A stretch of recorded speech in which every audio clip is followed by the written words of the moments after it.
I asked Ian Duncan Smith why he put on a MenoVest. Well, I suppose there are two reasons, really. One is Carolyn Harris, and the other one is Carolyn Harris. Uh, Carolyn and I have become good friends. We campaigned together on a number of issues, gambling and various other things that she's very committed to. She's a wonderful force of nature, really, and a very good example, by the way, of why Parliament works and people don't understand that, which is she's in Labour, I'm in the Conservatives, and we've campaigned together to change things, and that's really how things get done. And I also have two daughters. So when she came to talk to me about it and said, would you come and do this? Because, we want to draw attention to the fact that people don't really think about the problems that women face during the menopause. And I said, yeah, absolutely. And that's how it came about. And the more she talked about it, the more I realized, actually, that like so many other men, we kind of just dodge past it and dismiss it and just don't really want to talk about it. So I thought it was a very good example of what we should do to try and draw attention to it. And you put this vest on, and I wonder, how did it make you feel? Could you describe the sensation? Well, it was kind of peculiar, really, in a way I expected it. My expectation was that it would be instantaneously boiling hot. And I was mentally prepared for that, as you are, typically kind of competitive men, I suppose. I'm going to be able to get through this. But actually it completely undid me because, first of all, I couldn't feel anything. And then I felt my back getting hot, nowhere, not at all what I expected. Then it faded away. Then suddenly somewhere else, the stomach got hot. And I suddenly realized, actually, my body then started to react to the heat moments. And it was only after these that suddenly you started to feel really hot and sticky. And it was quite peculiar, really, not at all what I'd expected. But I can understand, well, I certainly came to understand in that short moment, that how difficult it must be to try and collect your thoughts if this is happening to you at the same time. Yes, and try and go about your business. And I think, of course, it's simulation. It's the idea of it doesn't obviously come with any of the hormones or any of the other feelings that go alongside that. But I wonder, by having that experience, do you think you will do anything different as a result of it, or think about menopause differently? Yeah, I think if this process happened regularly to men, then of course it would be a high priority. It'd be a national emergency, Ian.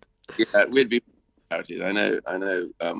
Men are always accused, quite rightly, I suppose, of having a cold and calling it a flu and panicking when health comes. But the truth is, we don't really think about it. And it did come home to me that actually we sometimes make a joke about it, really, which is, oh, well, she's menopausal or something, and then dismiss behavior as though there's no other reason to dig into that.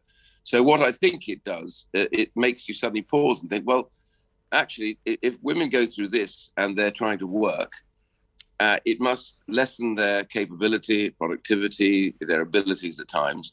And that can't be good economically for us because it means the input, therefore, is less. And secondly, trying to juggle all these different things together, we need to be much more understanding about it, and in office and also at home, and come to terms with the fact that these are dramatic changes that are taking place, and they don't happen to men, but we should be sympathetic about it and at least understand it better rather than just constantly just dismiss it, really. Yes, I mean, for some women, of course, the capabilities aren't limited, or even if they are, that they're able to try and find a workaround. Of course, for others, if they've found a treatment plan that can help, namely for some women, HRT, that can help. Of course, I know your government's had to appoint an HRT SAR to try and deal with the fact there's been shortages during this time, which is, of course, a big focus of Carolyn Harris and her colleagues' work. Yeah.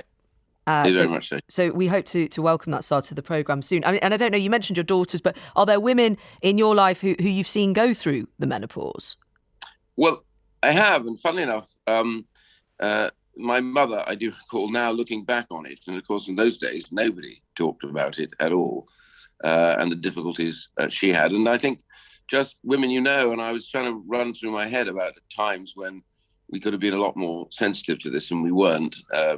And I just recall sometimes slightly erratic behaviour, difficulties, but people just kind of glossed over it, really. And I think that's really the key. You're quite right that lots of people cope, get on with their lives and don't make a fuss about it. But I think it's important to understand that there are times when these things just don't work. And what Carolyn made clear to me and to the other men that came in to do this was that focusing on how you can make available treatments that help people get through the process, women get through this, is also important. And that was the reason why she was doing it, to try and say, look, when we talk about this and its importance, it's helpful that you understand what we mean by this. And as you say, you're quite right. It's only one little element of it, but Yes. it was enough to think, gosh.